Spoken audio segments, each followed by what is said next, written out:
La pesada llave de latón se sentía antinaturalmente fría en la palma de mi mano. Era un peso gélido que no solo representaba una herencia, sino el secreto que mi hijo y mi nuera se habían llevado a una tumba bajo las aguas del Mediterráneo. Yo, Diego Pérez, capitán de corbeta retirado de la Guardia Civil del Mar a mis 66 años, con unos ojos que habían descifrado demasiadas tormentas y una piel curtida como el roble viejo por el salitre, permanecía sentado en el silencio sepulcral de aquel despacho de abogados en Barcelona. Observaba cómo el letrado deslizaba esa pieza de metal sobre el escritorio de caoba con una parsimonia irritante. El lugar apestaba a papel viejo, cera para muebles y ese polvo estático de los sitios donde el tiempo se detiene, un ambiente demasiado estéril para un legado tan turbio. Frente a mí, el albacea, un hombre de traje gris cuyo nombre mi memoria ya había decidido desechar, pero cuyo miedo era un rastro imposible de ignorar, evitaba mi mirada.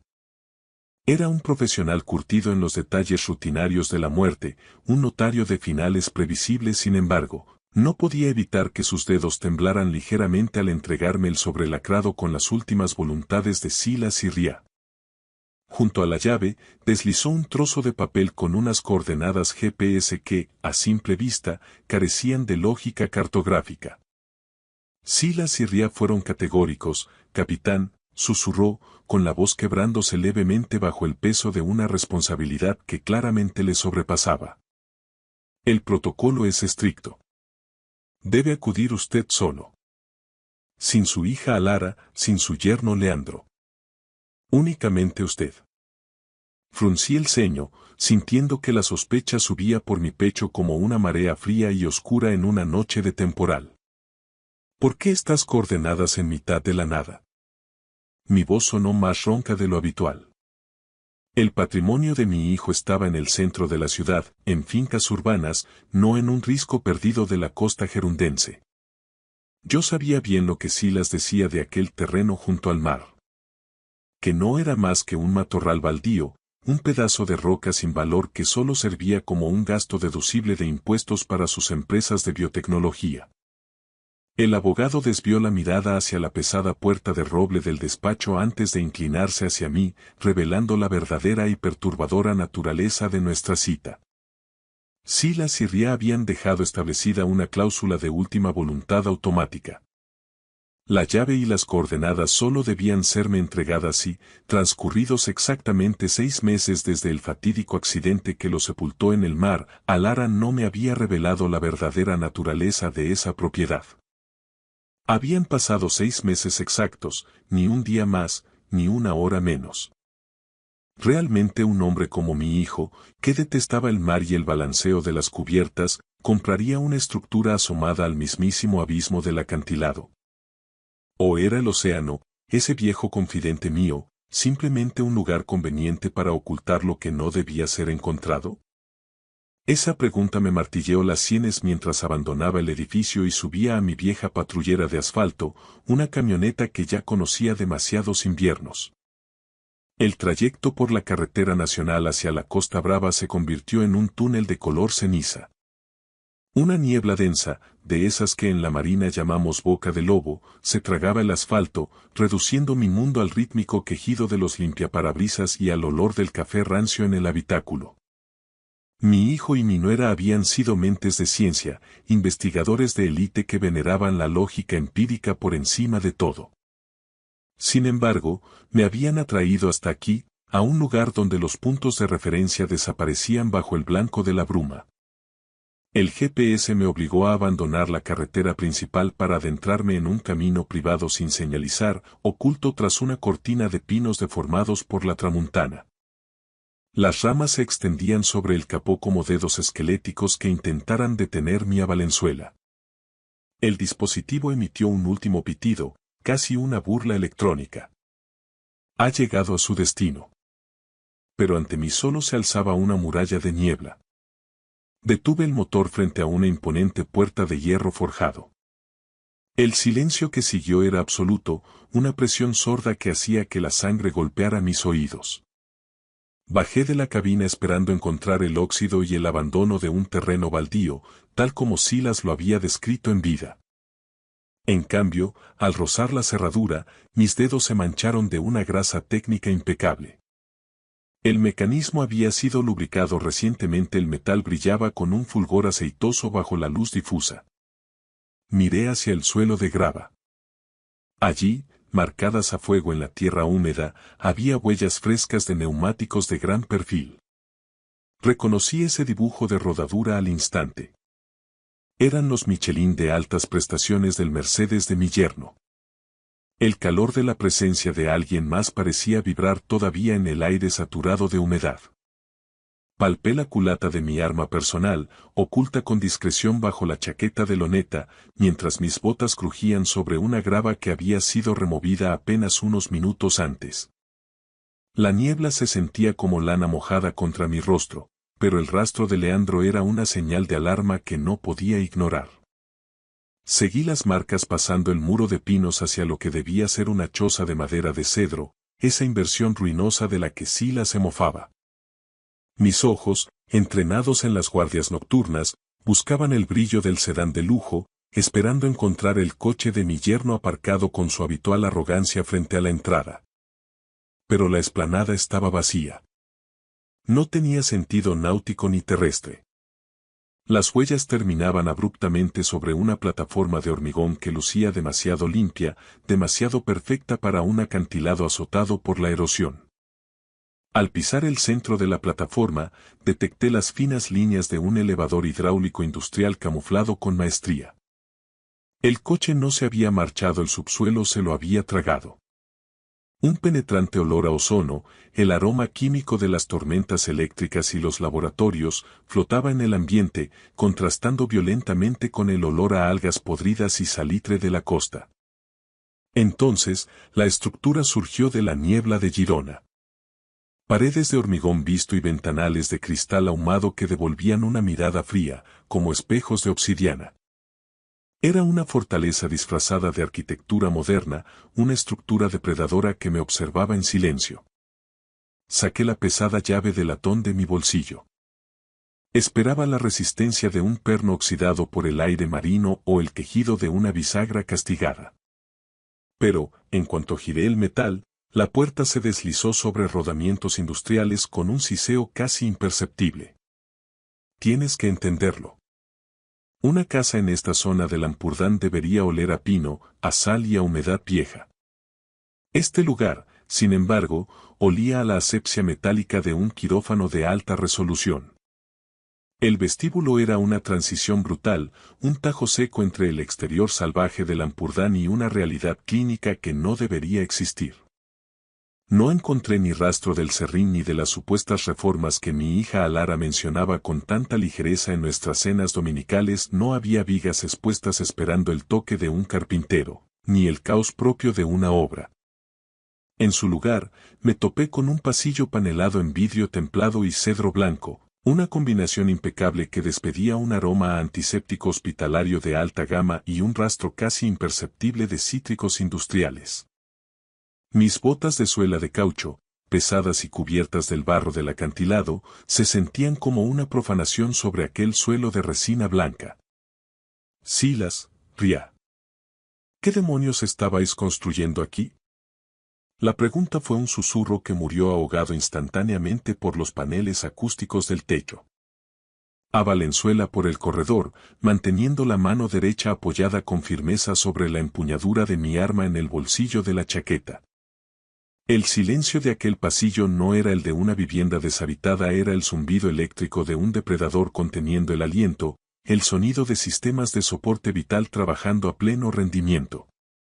Cada luminaria estaba empotrada, proyectando un resplandor sin sombras que hacía que el aire se sintiera enrarecido, casi presurizado, como si estuviéramos a 10 nudos de profundidad. Llegué a un panel de seguridad biométrica montado junto a la entrada de lo que, según los planos que recordaba, debía ser la cocina. Su superficie de cristal negro azabache contrastaba con la calidez fingida de la madera. No había teclado numérico, solo una placa de vidrio retroiluminada diseñada para un escaneo de alta precisión.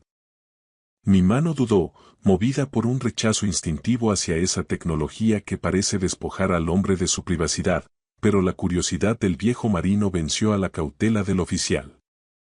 Presioné mi pulgar contra el cristal, esperando el destello rojo de la denegación y el estruendo de una sirena de intrusión.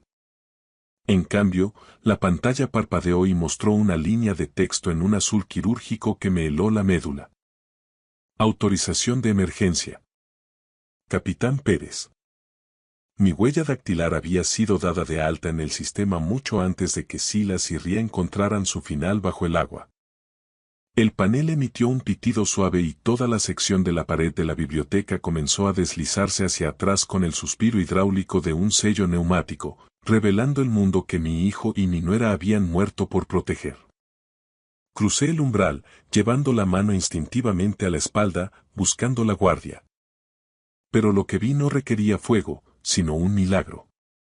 El sello volvió a cerrarse a mis espaldas, dejándome en una unidad de cuidados intensivos pediátricos de última generación que brillaba con cromo y luces indirectas.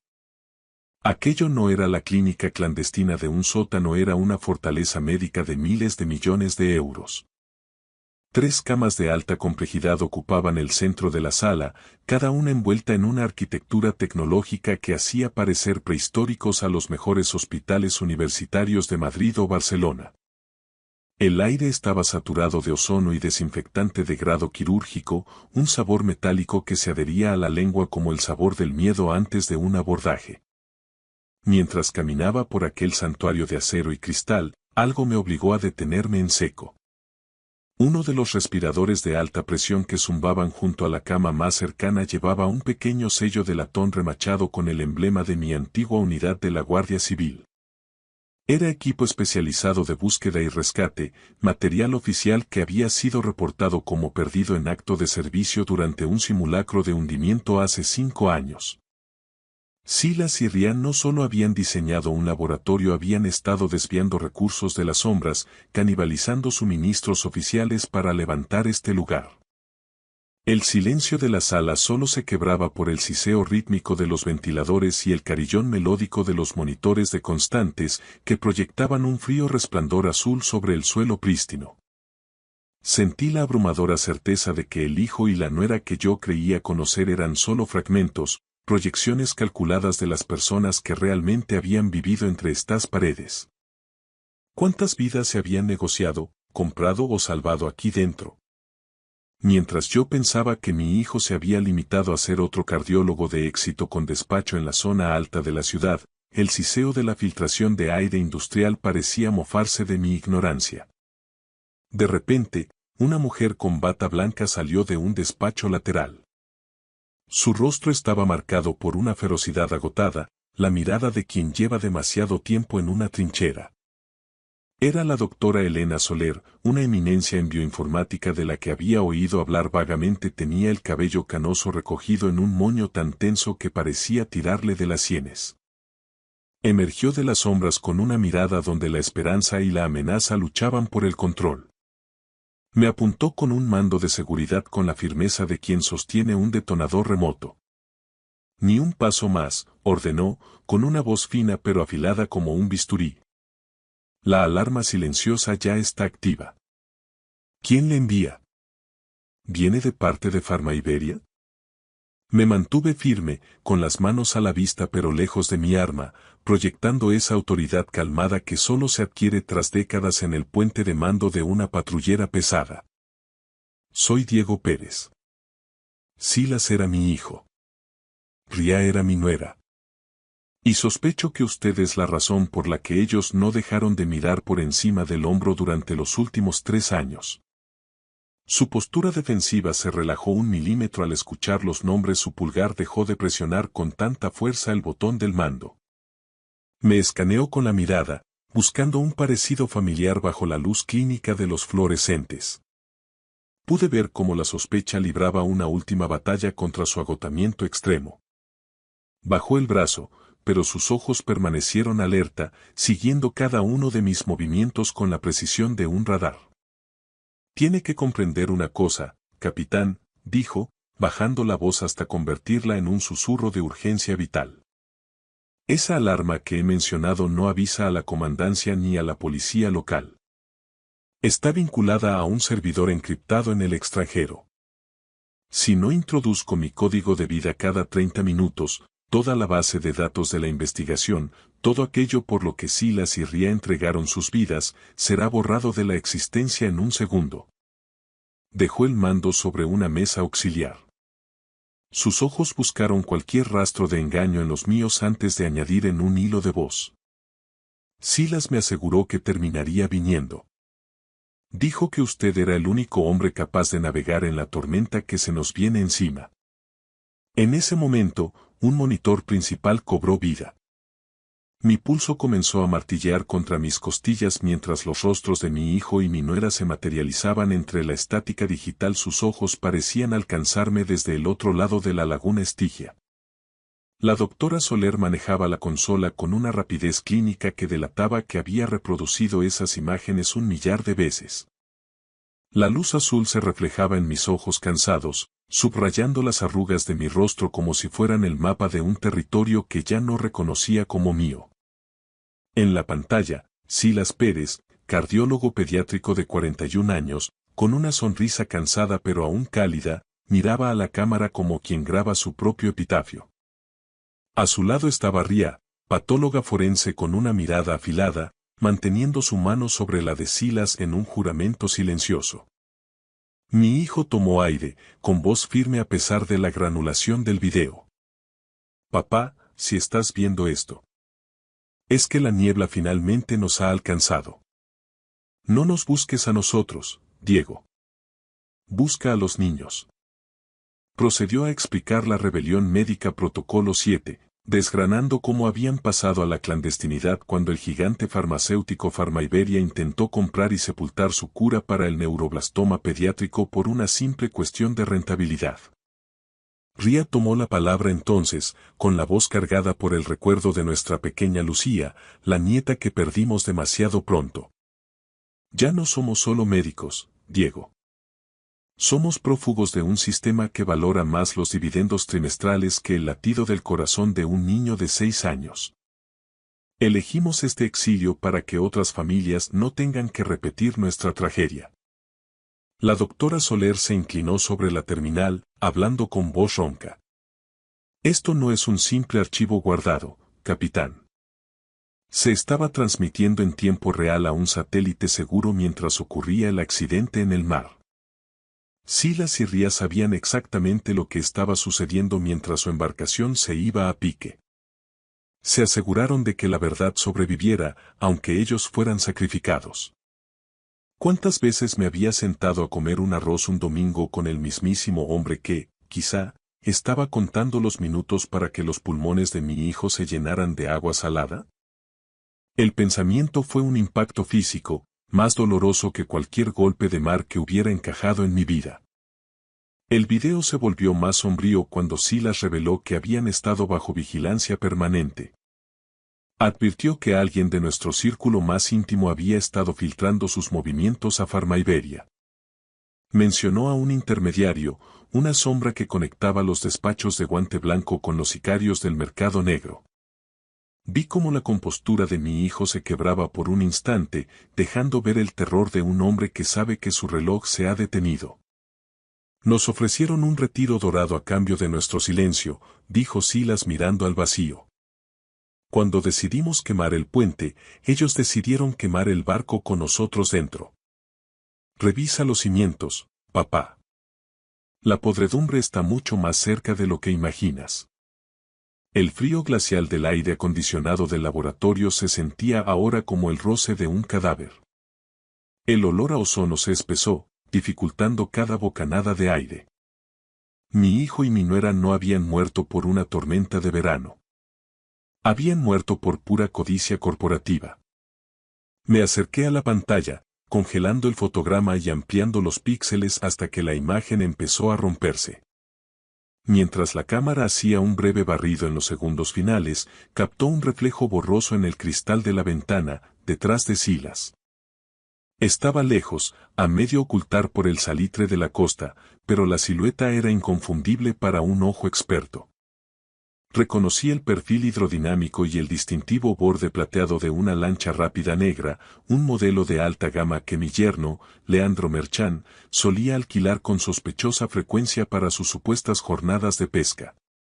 Estaba allí, al ralentí, justo fuera del radio de la explosión, observando cómo el linaje de los Pérez se hundía en el abismo.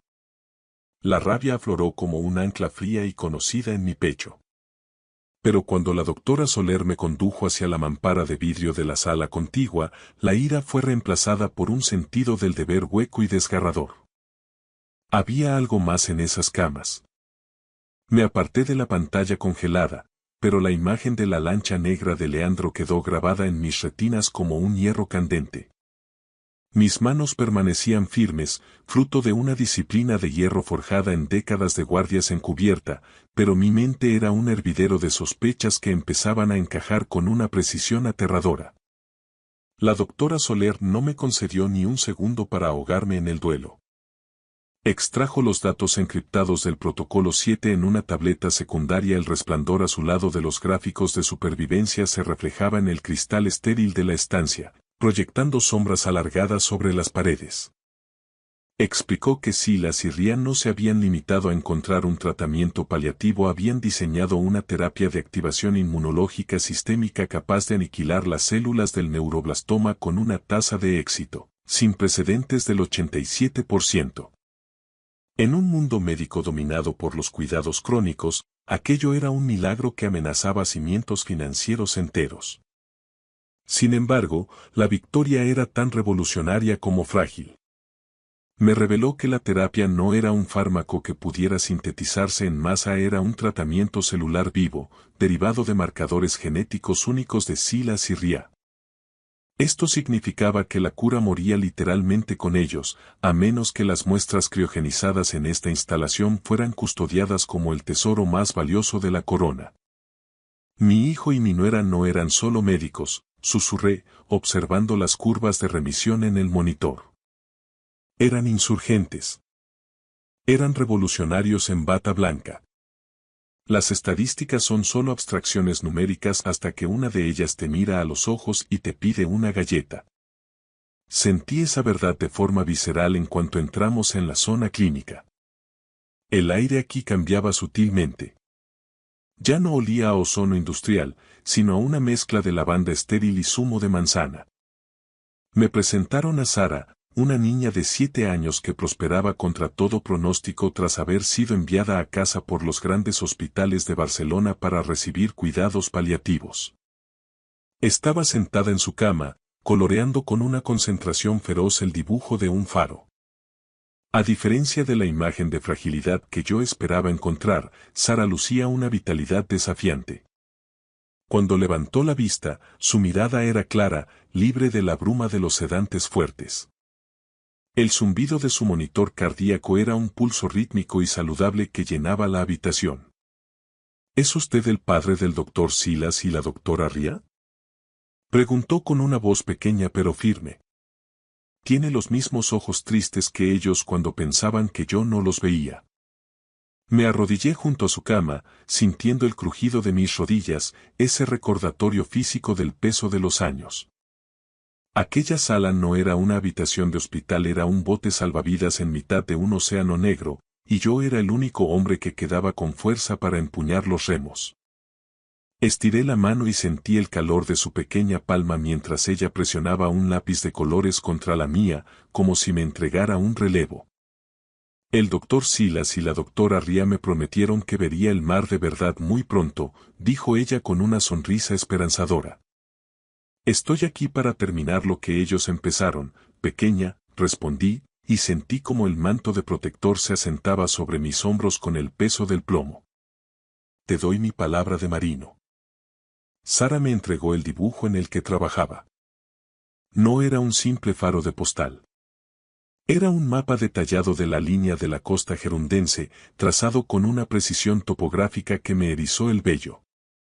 En una esquina, una X oscura marcaba un sistema específico de cuevas submarinas que yo conocía palmo a palmo de mis tiempos patrullando esos acantilados. Al mirar esa marca, comprendí el mensaje. Era la ubicación exacta donde el barco de mi hijo supuestamente había zozobrado. Silas y Ryan no me habían dejado un mapa de su muerte, sino las coordenadas exactas de su plan de escape. Me retiré al despacho privado de Silas, una estancia que olía a cuero viejo y papel.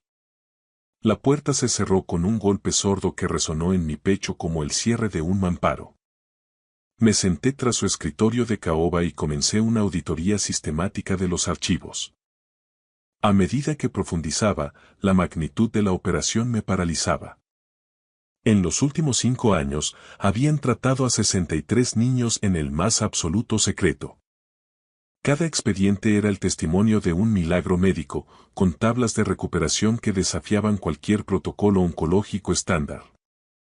Dios mío, Silas. Ría. Susurré a las sombras. No erais médicos. Erais fantasmas operando en las grietas del sistema. Pero al revisar la lista de pacientes, surgió un patrón escalofriante que hizo que el sabor del café frío en mi boca se volviera metálico. Cada niño tratado era hijo o hija de directivos de alto rango de Pharmaiberia o de miembros de sus consejos de administración. No solo los habían curado, los habían usado como un escudo humano invisible, una póliza de seguro viva para evitar que la corporación los aplastara antes de tiempo. Cada página que pasaba era un detonador en potencia. Aquello no era una clínica, era una declaración de guerra total contra la industria que pone el beneficio por encima de la vida. El choque de las olas contra las rocas exteriores sonaba ahora como tambores de guerra. Yo ya no era solo un padre en duelo, era un comandante en un conflicto que apenas empezaba a comprender. Llegué al final del libro de registros, donde la caligrafía de mi hijo se volvía frenética. Encontré una entrada de nómina para servicios de logística y seguridad a nombre de una empresa pantalla. Al cruzar el número de identificación fiscal con mis viejos contactos de la comandancia, la sangre se me convirtió en hielo. Era la misma sociedad que Leandro Merchán utilizaba para sus operaciones opacas en el extranjero. Comprendí con horror que mi yerno no se había topado con esta propiedad por casualidad. Él había sido el jefe de seguridad desde el principio. Un zorro pagado para guardar el gallinero mientras afilaba los cuchillos para la matanza. Cerré el libro y salí al porche al amanecer. El aire punzante de la mañana trajo consigo el sonido de unos neumáticos sobre la grava. No necesité ver la matrícula para saber quién era. Alara Pérez, mi hija, caminaba hacia la casa con esa urgencia nerviosa de quien intenta apuntalar una mentira que se derrumba. Su costoso pañuelo de seda no lograba ocultar la tensión de los tendones de su cuello. Omitió cualquier saludo. El chasquido de sus tacones sobre la madera del porche sonaba como una cuenta atrás. Papá, tienes que ser razonable, empezó, evitando mirar hacia la niebla. Esta casa es una ruina, un peligro legal. Leandro ha encontrado un comprador que ofrece una fortuna en efectivo, muy por encima del valor de mercado. Puedes cerrar el trato el lunes y liquidar todas nuestras deudas. Observé sus manos, estaba destrozando una servilleta de papel. Era el signo clínico de un estrés financiero extremo, el mismo que vi en subordinados que se enfrentaban a un consejo de guerra por malversación. No voy a vender este lugar por una comisión rápida, Alara, respondí con una autoridad que ella siempre había resentido. Especialmente cuando es lo único que protege el legado de tu hermano. Mientras hablaba, me fijé en un pequeño pin en la solapa de su chaqueta. El caduceo estilizado de una consultora médica vinculada directamente a Pharmaiberia. Se me revolvió el estómago. Alara se inclinó hacia mí, perdiendo los papeles. Tenemos una fecha límite, papá. No podemos esperar más. ¿Una fecha límite impuesta por quién? Pregunté, reclinándome en la silla de mimbre. Eso no existe en una herencia legítima, Alara. Su rostro se volvió lívido. Consultó su teléfono por cuarta vez en un minuto, su mano temblaba visiblemente. ¿Cuánto vale la lealtad de una hija cuando su marido se ahoga en un mar de números rojos? La pregunta quedó suspendida en el aire, puntuada por el lamento lejano de una sirena de niebla. Cuando mencioné de pasada los vínculos de Leandro con la seguridad de la finca, ella no intentó negarlo. Simplemente buscó sus llaves con movimientos erráticos. Olvídalo, espetó, retrocediendo hacia el coche. Piénsalo bien. Por el bien de lo que queda de esta familia. Huyó, y el rugido del motor de su coche fue un quejido de desesperación que se perdió en la bruma. Me quedé allí, solo. Alargué la mano bajo la mesa de mimbre donde ella se había apoyado y mis dedos rozaron algo fuera de lugar. Un micrófono oculto, un dispositivo de alta frecuencia. Lo arranqué con desprecio. No había venido a hablar, había venido a recolectar pruebas de mi supuesta demencia para forzar una incapacitación legal y vender la propiedad. Sostuve el pequeño insecto negro en mi palma y miré hacia el mar, sabiendo que los buitres ya no sobrevolaban el acantilado. Ya se habían posado en mi propia mesa.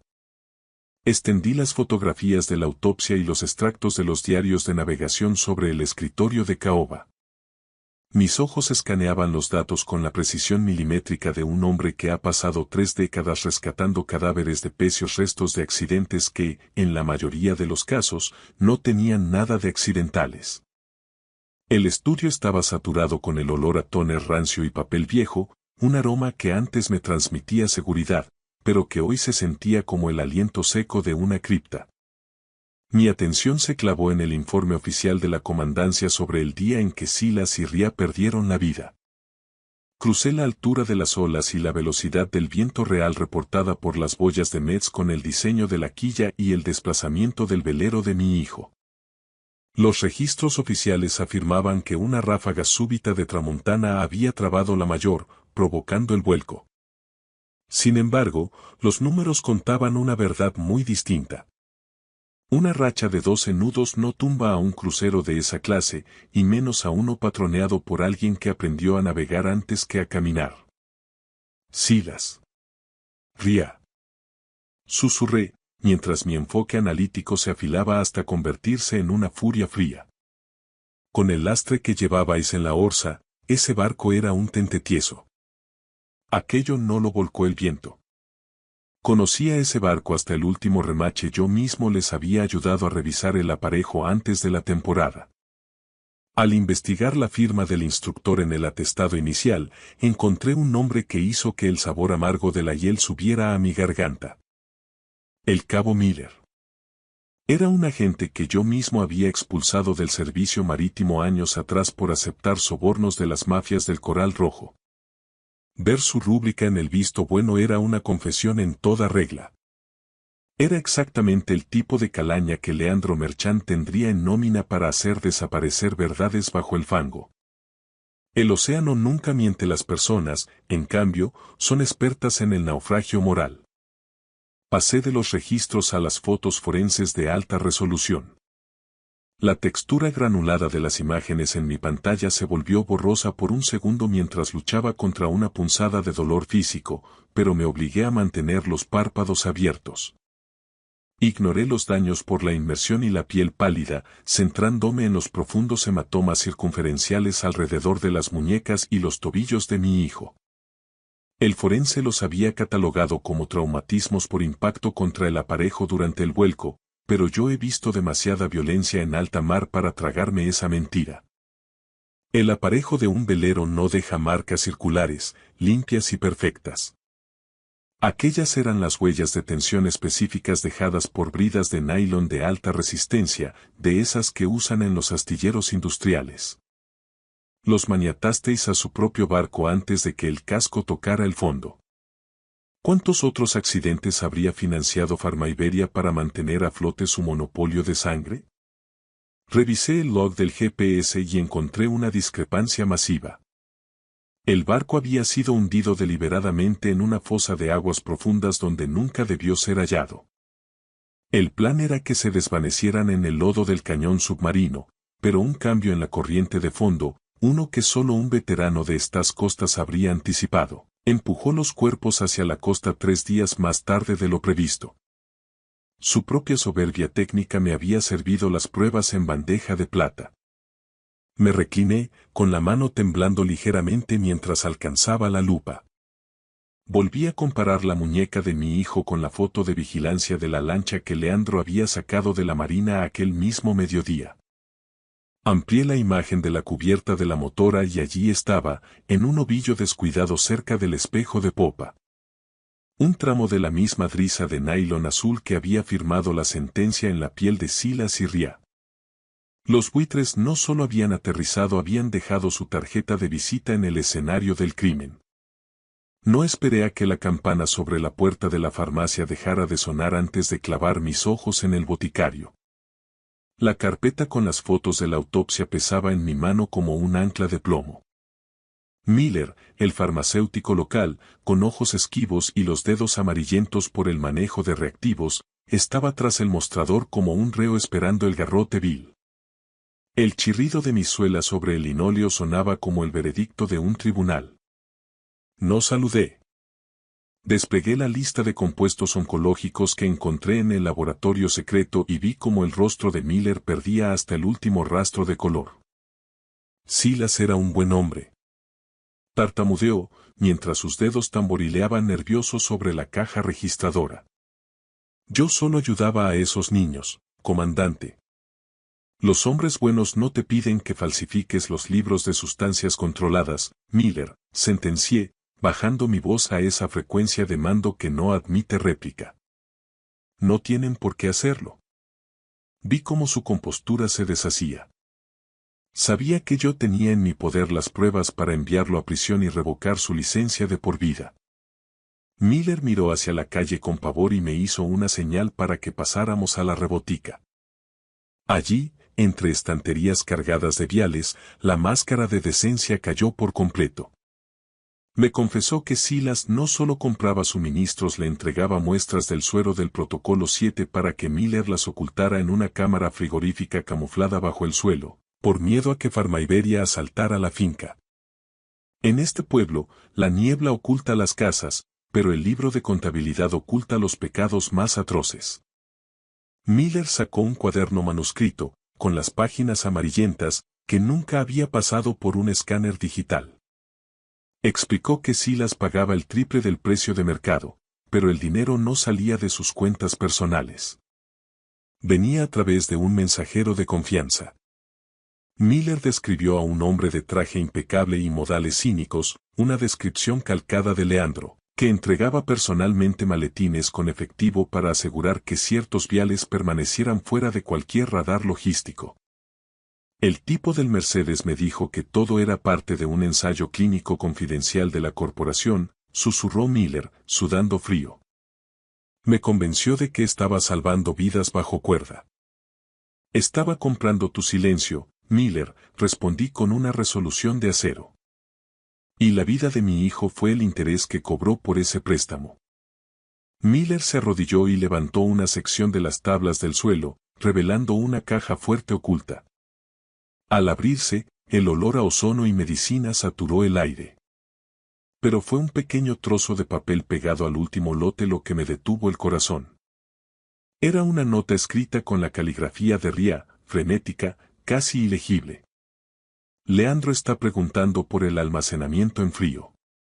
No le digas nada. Cree que tenemos más. Tenía fecha del día anterior al naufragio. Me guardé la nota, que aún conservaba un rastro lejano de su perfume, y comprendí que mi nuera no solo había sido una víctima, ella había sido el último centinela ante la barbarie de su propia familia política. No regresé a la finca caminando, la abordé como si fuera un buque enemigo en mitad de un abordaje. Al cerrar la puerta de caoba, el silencio se sintió como una trampa. Saqué un detector de señales de mi viejo equipo de la Guardia Civil y comencé un barrido táctico. Ignoré el laboratorio y me centré en los espacios muertos de la estructura. Bajo una tabla del suelo del despacho, encontré un maletín estanco. Dentro había un teléfono de prepago y una lista de frecuencias de radio marítima. Me desplacé por los mensajes enviados y sentí un dolor nuevo, punzante. Silas y Ria habían enviado decenas de mensajes al número privado de Alara aquella última noche, suplicándole que detuviera a Leandro. Le rogaron que hiciera volver a los asociados que su marido había subido a bordo.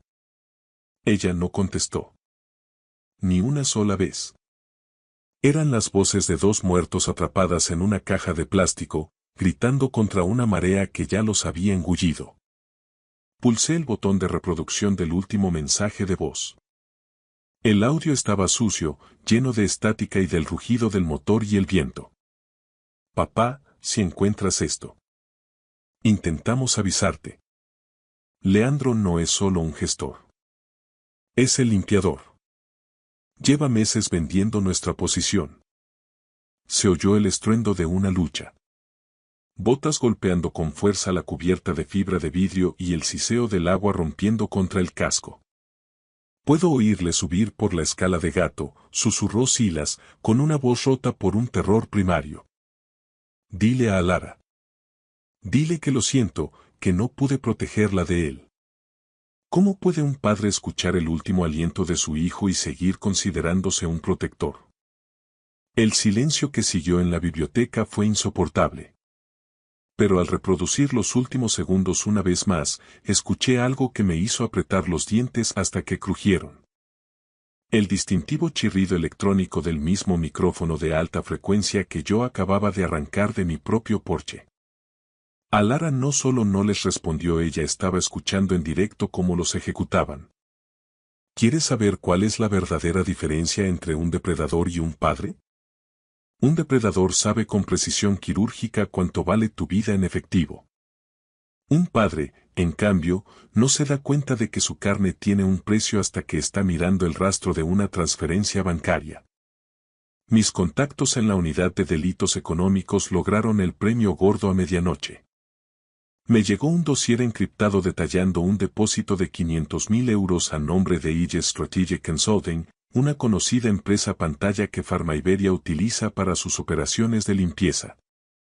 El dinero entró en la cuenta personal de Leandro exactamente 72 horas después de que el velero de Silas se hundiera en el cañón submarino. $500.000, susurré a las paredes frías de la biblioteca. Así es como luce un fratricidio con éxito en un balance de resultados. Pero el escalofrío de la comprensión no se detuvo en el yerno. Al profundizar en los archivos que Silas había logrado desviar antes de morir, apareció una cuenta secundaria vinculada. Era un registro de contabilidad offshore en las Islas Caimán a nombre de Alara. Mi hija había estado recibiendo un estipendio mensual de 10.000 euros de esa misma empresa pantalla durante más de un año antes de que Silas y Ria murieran. Se me entrecortó la respiración. Ella no solo lo sabía, ella estaba en nómina mientras compartíamos mesa y mantel. Me puse un cortavientos gris de servicio, de esos que confunden los sensores de visión nocturna de baja gama.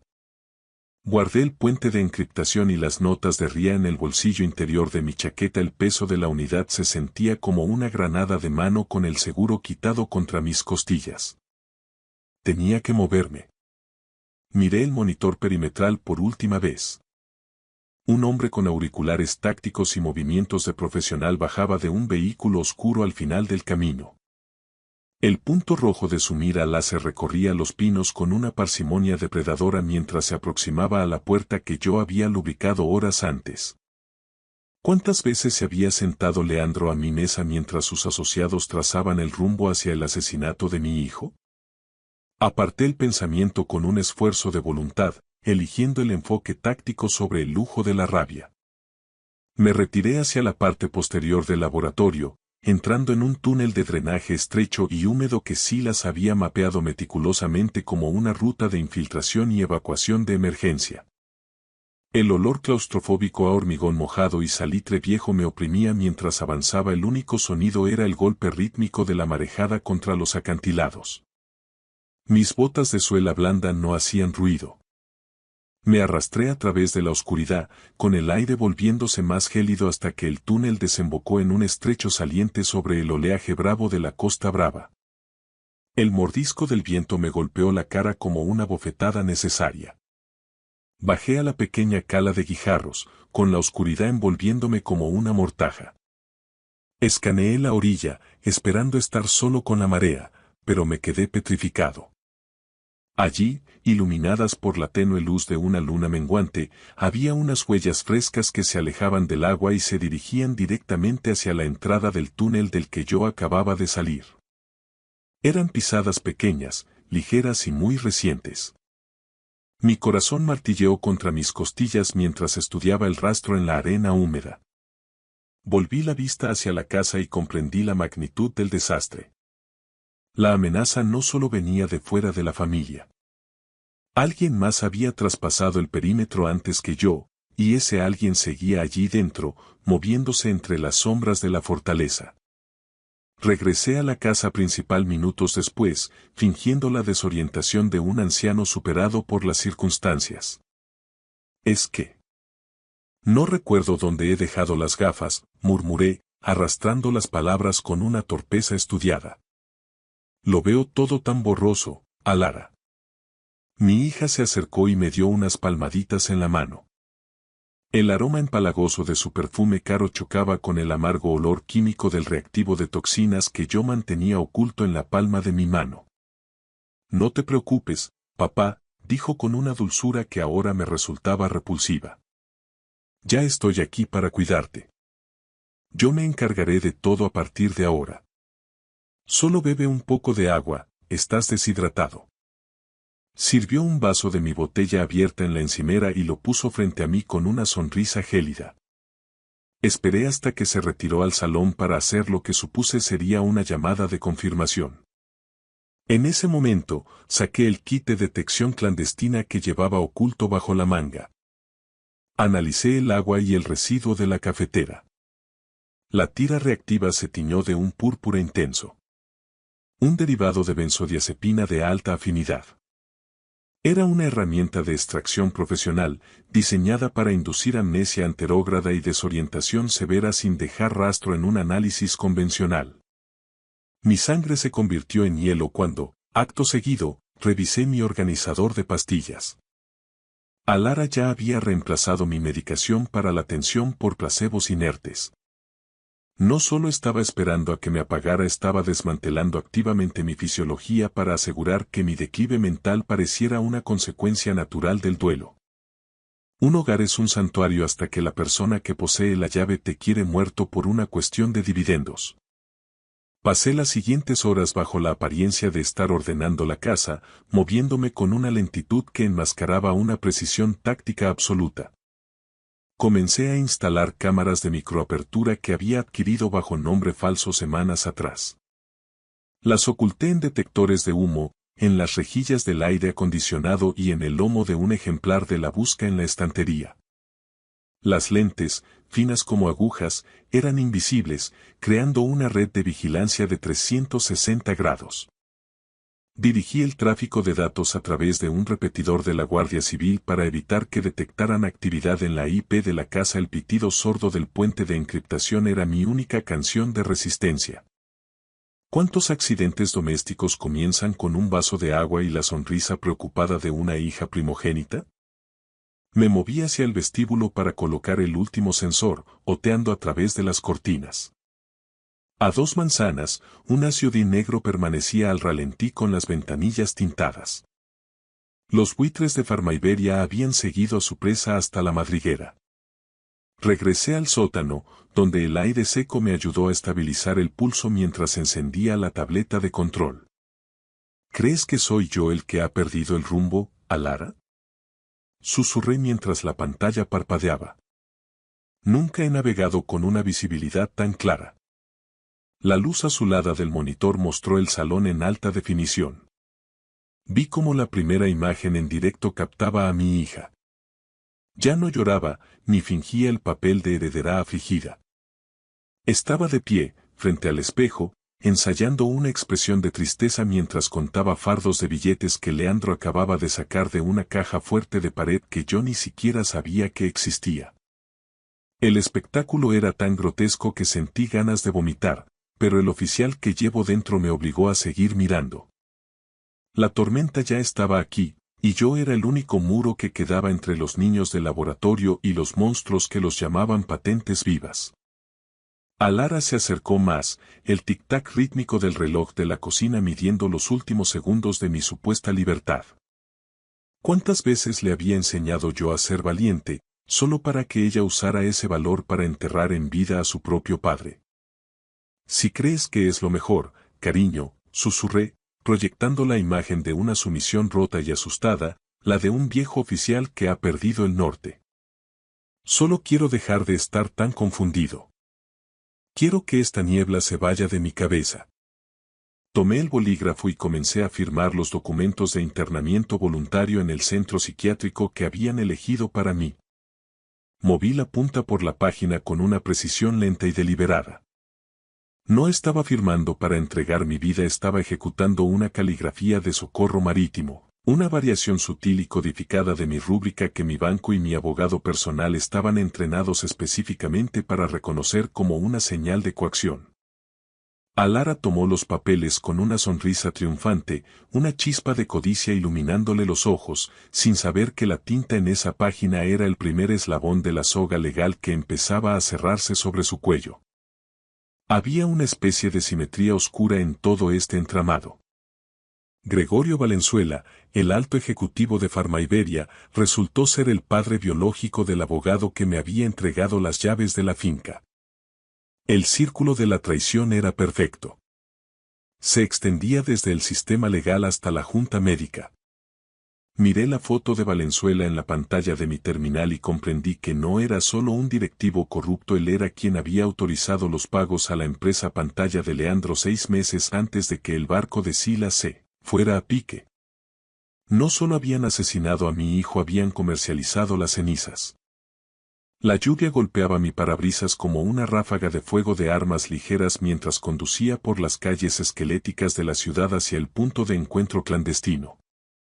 Me detuve en el callejón abandonado que el agente Torres, un antiguo compañero de información, había designado. Allí esperaba un SUV negro, un vehículo a prueba de vigilancia que aguardaba como un tiburón en aguas profundas. Recuerde, capitán, dijo Torres, mirándome con gravedad profesional. Si las cosas se tuercen en la finca, la palabra clave es fondeadero. Entraremos por la fuerza en 4 segundos. Asentí, ajustándome la camisa. La precisión técnica de la operación era el único ancla que mantenía mi rabia bajo control. Mientras Torres revisaba el dossier de activos, una última imagen apareció en la pantalla central. Era una foto de vigilancia de un funeral, granulada y en blanco y negro. Mostraba a Leandro y a Gregorio Valenzuela estrechándose la mano cerca del ataúd de Silas. Me acerqué a la imagen y descubrí algo que me revolvió las tripas.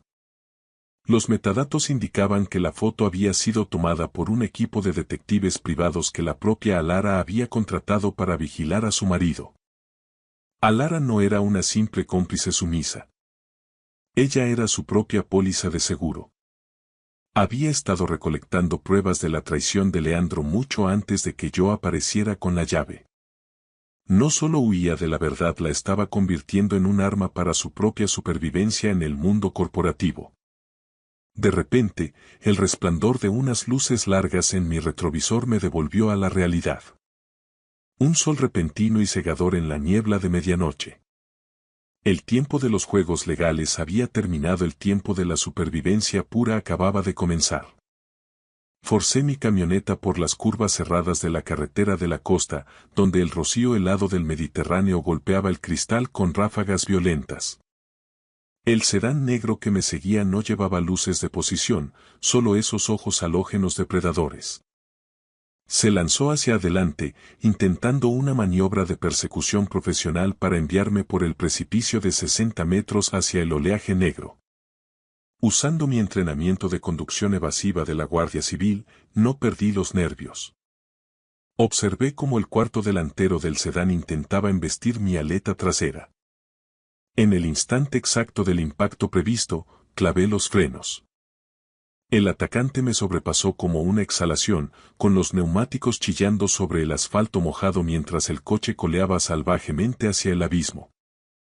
Esta noche no, hijo de perra, gruñí, aferrando el volante con nudillos blancos. No bajó mi guardia. Aceleré a fondo, tomando un atajo por un camino forestal que solo los lugareños y los guardas conocíamos. El olor a neumático quemado y aceite caliente inundó la cabina. Me incliné para revisar la silla de ruedas de Sara, que había asegurado en la parte trasera antes de salir, y mis dedos rozaron un bulto de plástico frío. Lo arranqué. Era un rastreador GPS magnético.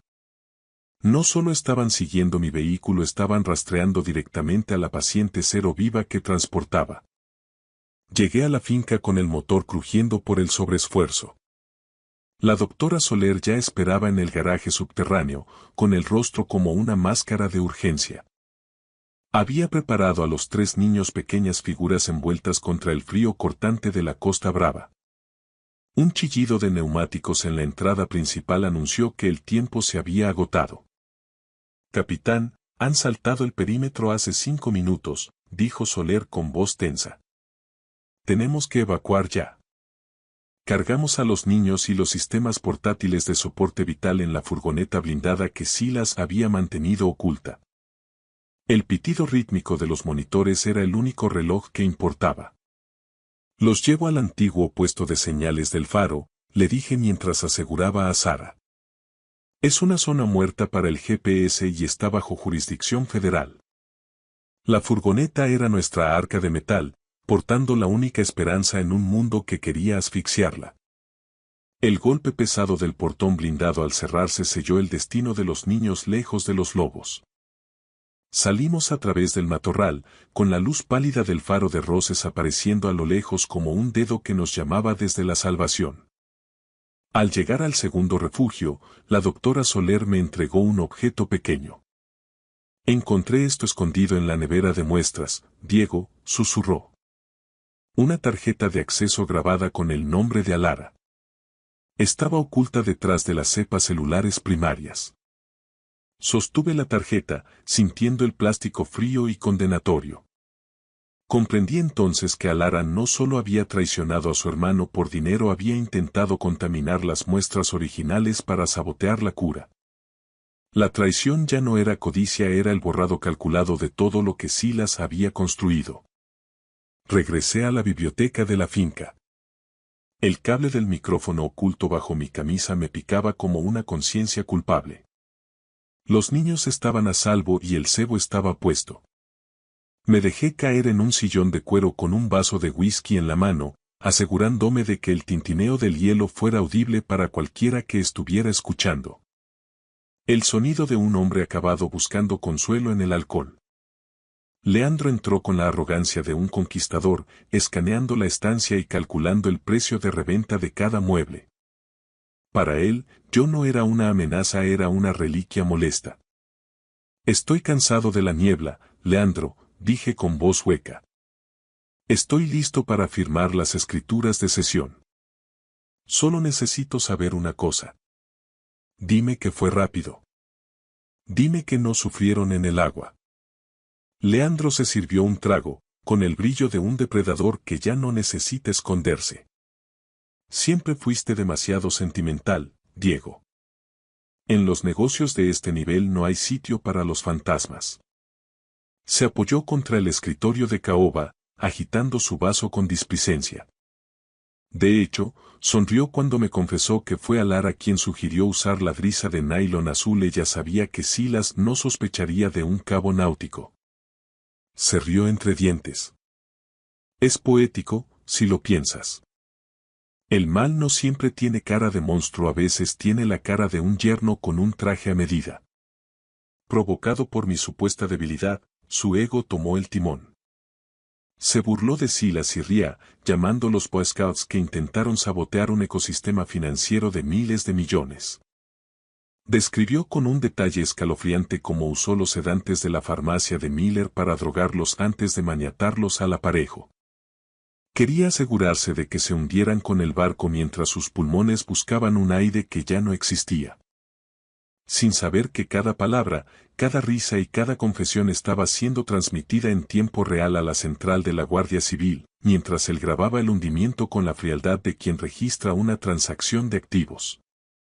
El dinero manchado de sangre dejó a Leandro Merchán como lo que siempre fue. Un naufragio moral envuelto en un traje de diseño italiano. Alara fue sentenciada a una pena de 8 a 15 años de prisión. Su acuerdo de culpabilidad se vio mitigado por su estado de gestación y su tardía cooperación, pero el juez no tuvo clemencia ante las pruebas de sus intentos de sabotaje biológico y la campaña de manipulación química a la que me sometió. Las acciones de la acusada no fueron un simple error de juicio, declaró el magistrado, cuya voz resonó en la sala como un trueno. Fueron un borrado calculado de vidas humanas en favor de un beneficio corporativo.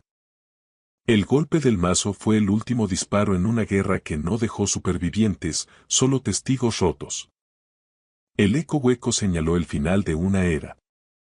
Espero que el dinero haya valido este silencio, hija mía, pensé, mientras la escoltaban hacia los calabozos de la Audiencia Nacional.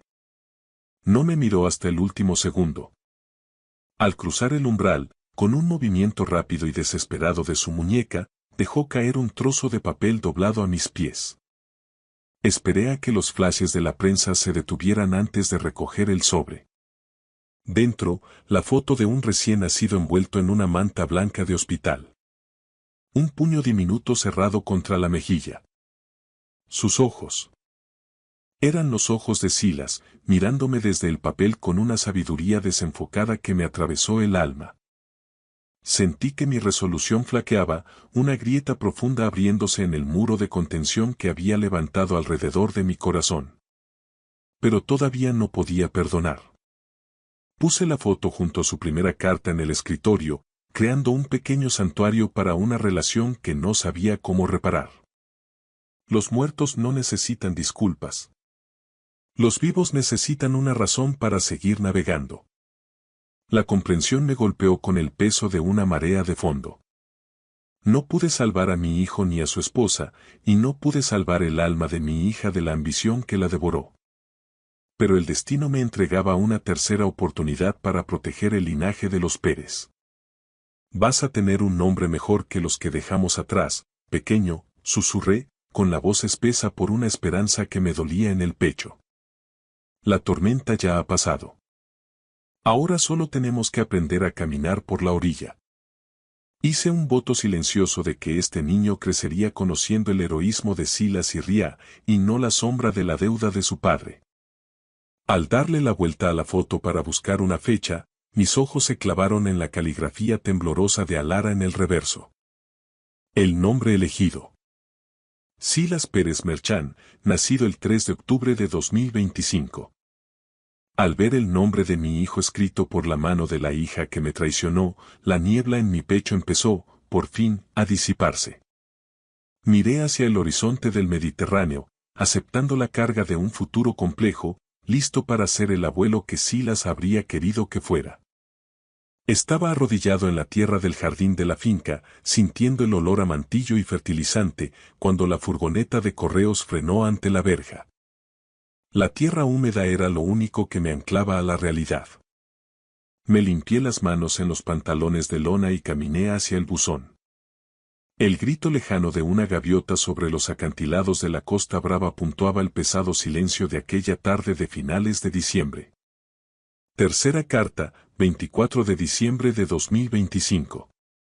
Llegó en Nochebuena. Me senté en los escalones del porche, sintiendo el frío de la madera vieja, y abrí el sobre con dedos entumecidos.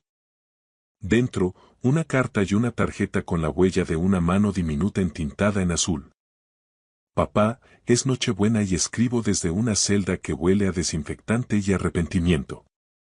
El pequeño Silas sonrió ayer por primera vez. La psicóloga del centro me dice que debo dejar de culpar a Leandro y aceptar la responsabilidad total. Tiene razón. Yo elegí abrir esa válvula. Yo elegí traicionarte. No espero perdón, pero quiero que sepas que he cambiado. Cuando él me mira con los ojos de mi hermano, veo todo lo que destruí. Y veo la única oportunidad de hacer algo bien. Feliz Navidad, papá. Alara. Sostuve la tarjeta con la huella azul. Era tan frágil, tan pequeña.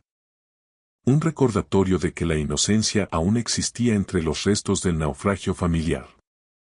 La guardé en el cajón con las demás. Un archivo de disculpas que no estaba listo para aceptar, pero que no podía permitirme destruir. Cuarta carta, 31 de diciembre de 2025. Nochevieja. La carta más corta y, de algún modo, la más pesada. La abrí mientras el sol se hundía tras los pinos, tiñendo el papel de un ámbar cálido. Papá, sé que quizás nunca respondas. Sé que perdí el derecho a tu amor, pero te pido un favor. Cuando Silas crezca y pregunte por sus tíos, dile que fueron héroes. Dile que su madre fue una cobarde que aprendió demasiado tarde el significado del valor. Y háblale de su abuelo, el comandante, que nunca se rindió ante la verdad. Él merece saber de dónde viene. Feliz Año Nuevo. A Lara. El 2 de enero de 2026, extendí las 4 cartas sobre la mesa del porche por orden cronológico. Por primera vez desde que me entregaron aquella llave de latón, lloré. Lloré por Silas y Ría, por la hija que perdí ante la codicia y por el nieto al que aún no había estrechado entre mis brazos. La casa estaba demasiado silenciosa para un bebé, estaba demasiado llena de fantasmas. Al ajustar el marco de la foto de la ecografía, noté un papel oculto en el respaldo. Era una nota manuscrita con la caligrafía precisa de Silas, un mensaje codificado que se me había pasado por alto. Coordenadas y un número de ruta bancaria para un fideicomiso. Silas lo sabía, sabía que Alara estaba embarazada antes de morir y ya había levantado una fortaleza financiera para proteger a ese niño. Incluso en su hora final, mi hijo había sido un estratega de la vida. Miré el puño cerrado del bebé en la foto y comprendí que la verdadera batalla por el legado no se libraba en los tribunales, sino en la habitación infantil que ahora me disponía a construir. Me puse en pie con una resolución militar. Era hora de reclamar lo que era mío. ¿Cómo se le escribe a la mujer que intentó convertir tu casa en una cámara de gas, cuando ella es la única guardiana del niño que lleva el rostro de tu hijo?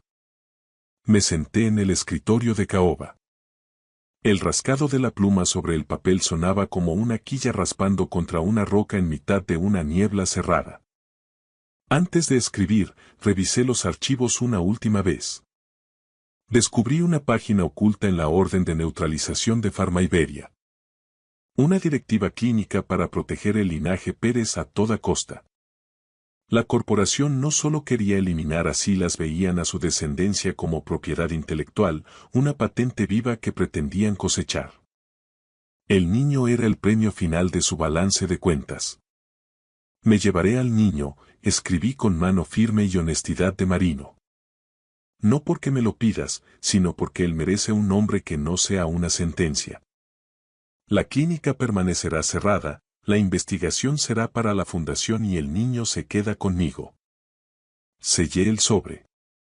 El sonido del adhesivo se sintió como el cierre de un mamparo de acero ante un temporal de fuerza 10. Una pluma es algo pequeño cuando has pasado la vida empuñando el timón de una patrullera pesada, pero hoy pesaba más que cualquier ancla. Salí de la casa y bajé hacia el borde del acantilado.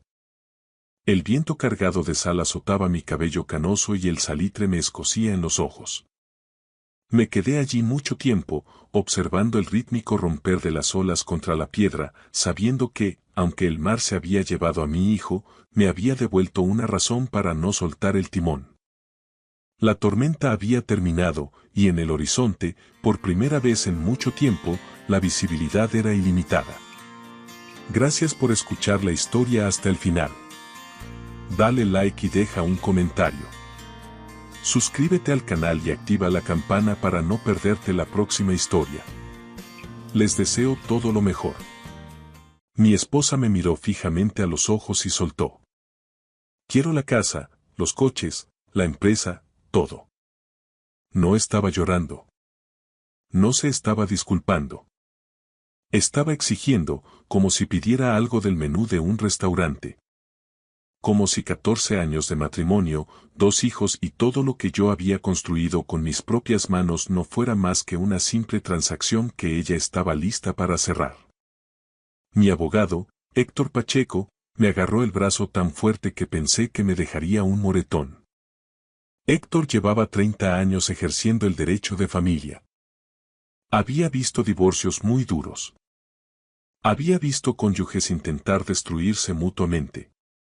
Pero cuando le dije lo que estaba a punto de hacer, el color se le fue de la cara. Adrián, no lo hagas. Podemos luchar. Debemos luchar. Ella no tiene derecho ni a la mitad de lo que pide. Yo lo miré a él y luego a Leonor, sentada al otro lado de la mesa de conferencias con su abogado, con esa sonrisita de suficiencia en la cara. La misma cara que yo solía besar por las noches. La misma mujer a la que abracé cuando murió su madre. La misma persona que juró ante Dios y nuestras familias que estaría a mi lado en todo momento. Dáselo todo, dije.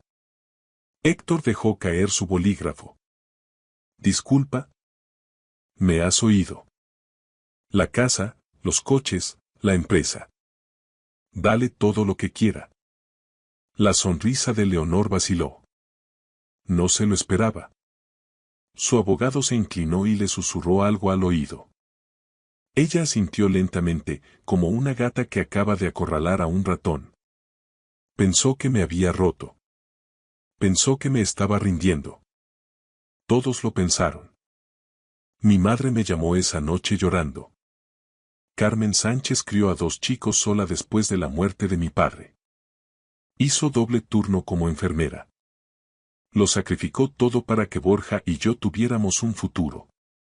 Y ahora veía a su hijo menor entregar toda su vida a una mujer que no merecía ni un solo céntimo de ello. Donovan, por favor, dijo, usando mi nombre de pila, el original. Tu padre construyó esa empresa de la nada. Él puso su corazón en Fontanería Ferrer e Hijos. No puedes simplemente regalarla. No puedes. Mamá, necesito que confíes en mí. ¿Confiar en ti? Cariño, no estás pensando con claridad. Estás herido. Estás enfadado. Déjame llamar a Borja. Déjanos ayudarte. No estoy enfadado, mamá. Ya no. Y te prometo que sé exactamente lo que estoy haciendo. Ella no me creyó. Podía oírlo en su voz. Ese temblor de miedo de que su hijo finalmente se había hundido bajo el peso de la traición. Mi hermano Borja apareció en mi piso al día siguiente. Es bombero, un tipo grande, muy protector. Nunca le gustó Leonor, y lo dejó claro desde el día que se la presenté. Pero se mantuvo callado durante 14 años porque me quería y respetaba mis decisiones. Ese día no se calló. ¿Me estás diciendo que vas a dejar que se largue con todo? ¿La casa que te ayudamos a reformar? ¿La empresa que papá empezó en su garaje? ¿Se lo vas a dar sin más? Sí. ¿Por qué? Saqué una carpeta gruesa, llena de documentos. Extractos bancarios, facturas, cheques. La deslicé por la mesa de la cocina. Porque no sabe lo que se está llevando de verdad. Borja abrió la carpeta. Leyó la primera página, luego la segunda. A la quinta, tenía la mandíbula tensa y las manos le temblaban. Esto es real. Cada palabra. Y ella no sabe que lo encontraste. Ni idea. Cerró la carpeta y me miró por primera vez desde que empezó toda esta pesadilla. Sonrió. Hermano pequeño, puede que seas el hombre más inteligente que he conocido. Verán, todos pensaban que estaba roto. Pensaron que me había rendido. Vieron a un hombre que entró en un procedimiento de divorcio y agitó la bandera blanca sin dar un solo golpe. Pero no sabían lo que yo sabía. No vieron lo que yo había encontrado enterrado en 3 años de registros financieros. No entendieron que, a veces, la mejor manera de ganar no es luchar más duro. Es hacerse a un lado y dejar que tu enemigo caiga directo en la trampa que él mismo construyó. Así que, cuando entré en la sala del juzgado para la audiencia final, no estaba nervioso. No estaba asustado. No estaba derrotado. Estaba paciente. Leonor estaba sentada en su mesa vestida como si fuera para una portada de revista. Ya había elegido muebles nuevos para la casa. Ya había hecho planes para cambiar la marca de la empresa. Ya había gastado dinero que creía que era suyo. Me sonrió cuando entré, esa sonrisa fría y victoriosa. Firmé todos los documentos que me pusieron delante. Acepté cada término. Mi abogado parecía estar asistiendo a un funeral. Y entonces se abrieron las puertas de la sala. 2 hombres de traje entraron. Agentes de la UDEF. Le entregaron un documento al abogado de Leonor. Vi cómo su cara se ponía blanca. Le vi inclinarse y susurrarle 5 palabras al oído. 5 palabras que lo cambiaron todo. La sonrisa de Leonor se desvaneció. Sus manos empezaron a temblar, y luego gritó. Gritó tan fuerte que el alguacil se acercó. Gritó mi nombre como una maldición. Pero yo simplemente me quedé sentado, tranquilo como una mañana de verano, y observé cómo la mujer que me robó mi confianza, mi dinero y mi familia, finalmente, recibía exactamente lo que merecía. Mi nombre es Adrián Ferrer.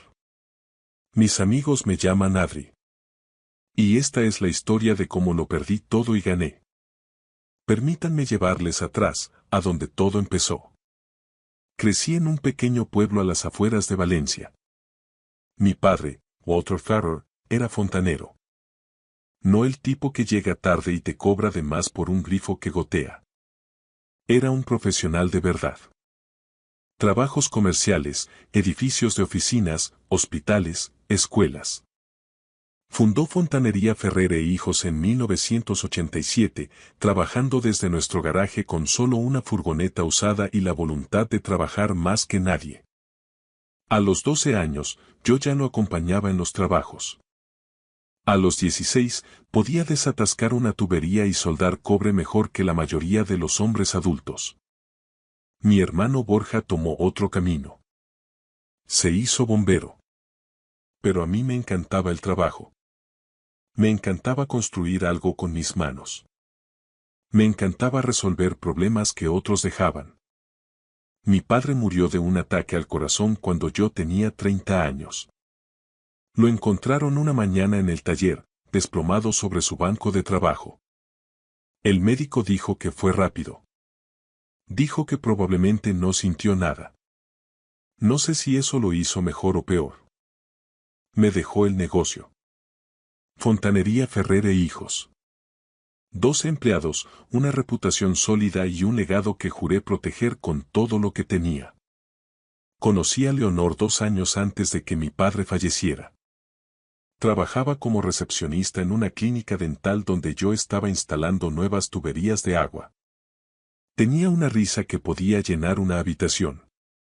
Me hacía sentir como el hombre más interesante del mundo, incluso cuando estaba cubierto de grasa y olía a cemento de PVC. Salimos durante un año, nos casamos en una pequeña iglesia a las afueras del pueblo. Mi madre lloró. Borja dio un brindis que hizo reír a todos. Leonor me miró durante nuestro primer baile como si yo fuera su mundo entero. Por un tiempo, creí que lo era. Maya llegó 2 años después, una niña preciosa con los ojos de su madre y mi cabezonería. Luego, Teo, 3 años más tarde, un niño pequeño y salvaje que quería ser exactamente como su padre. Solía llevarlo a hombros por la ferretería, dejándole elegir herramientas que era demasiado joven para usar. Fueron años buenos. Años duros, pero buenos. Trabajaba 60, a veces 70 horas a la semana, haciendo crecer el negocio. Conseguimos contratos más grandes, contratamos a más gente, compramos camiones nuevos. No me estaba haciendo rico, pero estaba proveyendo. Estaba construyendo algo de lo que mis hijos pudieran estar orgullosos. Pero alrededor del 10º año de nuestro matrimonio, Leonor cambió. No ocurrió de golpe. Fue lento, como una tubería oxidándose por dentro. No te das cuenta hasta que todo estalla. Dejó de preguntar por mi día. Empezó a quejarse de la casa, a pesar de que pasamos 2 veranos reformándola con la ayuda de mi hermano. Quería una cocina más grande, un coche mejor, vacaciones en sitios que no podíamos permitirnos. Todo el mundo avanza, Adrián. ¿Por qué nos quedamos quietos nosotros? No nos estamos quedando quietos. Estamos construyendo algo. ¿Construyendo qué? ¿Esto? Hizo un gesto hacia nuestro salón como si fuera una prisión. Yo no me apunté a esta vida. Tú te apuntaste a mí. Ella no respondió. Simplemente se marchó. Me dije a mí mismo que era estrés. Me dije a mí mismo que estaba cansada de criar a 2 niños mientras yo trabajaba largas horas. Me dije que si trabajaba más duro, ganaba más dinero, le daba lo que quería, las cosas mejorarían. No fue así. Dejó su trabajo a tiempo parcial. Dijo que necesitaba concentrarse en los niños. Pero los niños estaban en el colegio todo el día, y cuando yo volvía a casa, ella solía estar con el móvil o viendo la tele. La casa era un desastre. La cena era comida para llevar, y cada conversación se convertía en una pelea por el dinero. Fue entonces cuando contraté a Oscar Vidal. Necesitaba ayuda con la contabilidad. El negocio se había hecho demasiado grande para que yo gestionara las finanzas solo, y me estaba ahogando en facturas, nóminas y documentos fiscales. Un amigo me recomendó a Oscar. Dijo que era inteligente, profesional, de confianza.